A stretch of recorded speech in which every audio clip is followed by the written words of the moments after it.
राहुल गांधी जैसा हो।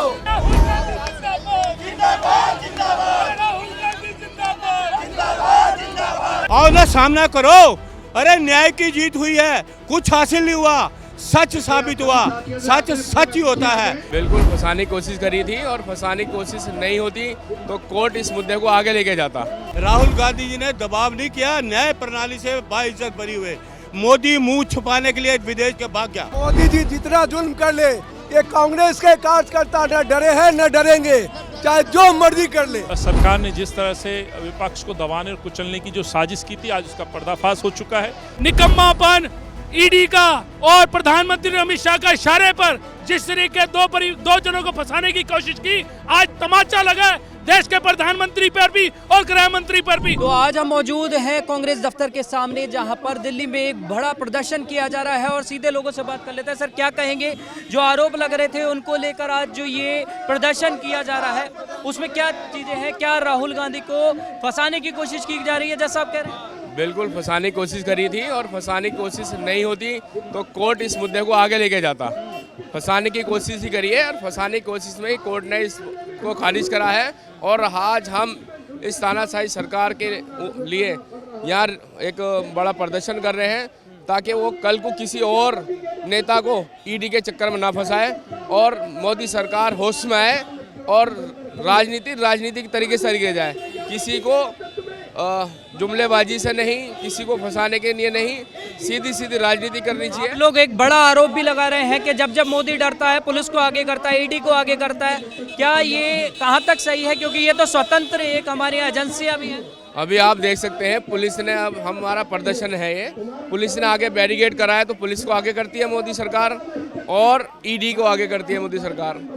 ईडी को जब भी कोई मसला होता है ईडी आगे कर देती है सरकार। अब आप देख सकते हैं अभी आगे बैरिकेड कर रखा और एक नहीं तीन बैरिकेड है। भैया आज ये जो जाल आप पहन के यहाँ पर हैं, जो मोदी ने अपनी तानाशाही डिक्टेटरशिप दिखाई, अमित शाह ने आदरणीय राहुल गांधी जी पे, आदरणीय सोनिया गांधी जी पे, आज वो एक्सपोज हो गए, उनका जाल खुल गया।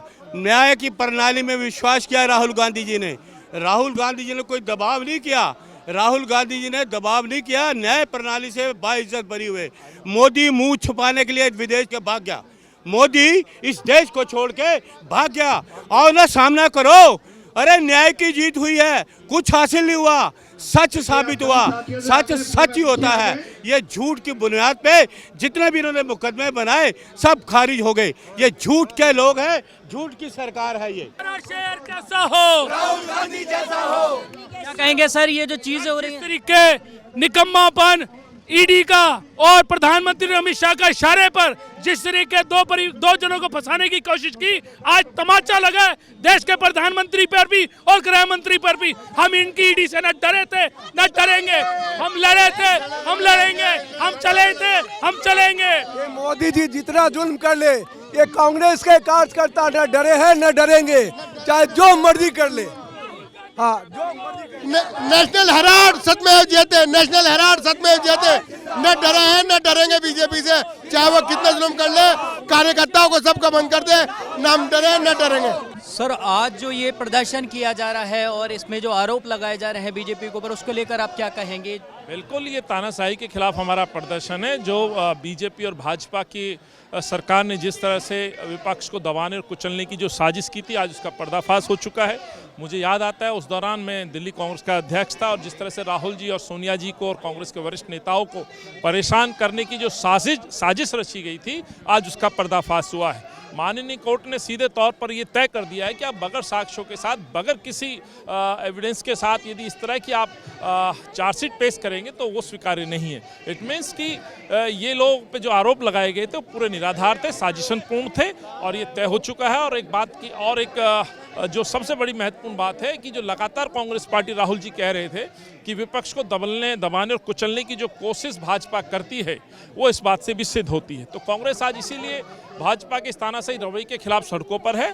और केवल कांग्रेस नहीं, देश का एक एक वो व्यक्ति जो इस देश में आस्था रखता है, जो विपक्ष के साथ है, जो लोगों के मुद्दों के साथ है, आज वो कांग्रेस के इस आंदोलन में शामिल हुआ है। आरएसएस और भाजपा जिस तरह से धीरे धीरे काबिज हो रही हैं, शुरुआत में आप देखिए 2014 के बाद से ये बातें आने लग गई थी और आते आते आज पूरा मुल्क आप देखें चाहे बड़े व्यापारी हों, मुल्क को वहाँ गिरवी रख दिया गया है, बेच दिया गया है, इस तरह की योजनाओं को फेरबदल किया जा रहा है। तानाशाही नहीं है तो क्या? आप महात्मा गांधी के नाम को पलट के सिर्फ इसलिए कि वो योजना कांग्रेस ने दी थी, आज उस योजना को, उस रोजगार योजना को खत्म करने की कोशिश की जा रही है। ये तानाशाही नहीं है।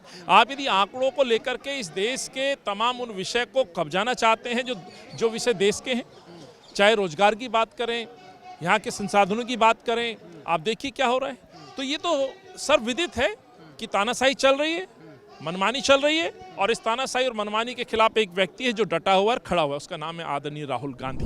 तो जैसा कि आपने सुना, चौधरी अनिल कुमार का साफ तौर पर कहना है कि ये जो हरकतें बीजेपी की तरफ से की जा रही हैं, ये उनकी जवाबदेही बनती है कि वो देश के अंदर इन हरकतों से क्या संदेश देना चाहते हैं। आपकी क्या है इस पर राय, हमें कमेंट कर जरूर बताएं। कैमरामैन सुमित के साथ नवदीप शर्मा की रिपोर्ट, दिल्ली। आप देख रहे हैं नेट्रिक न्यूज, साहस सच कहने का।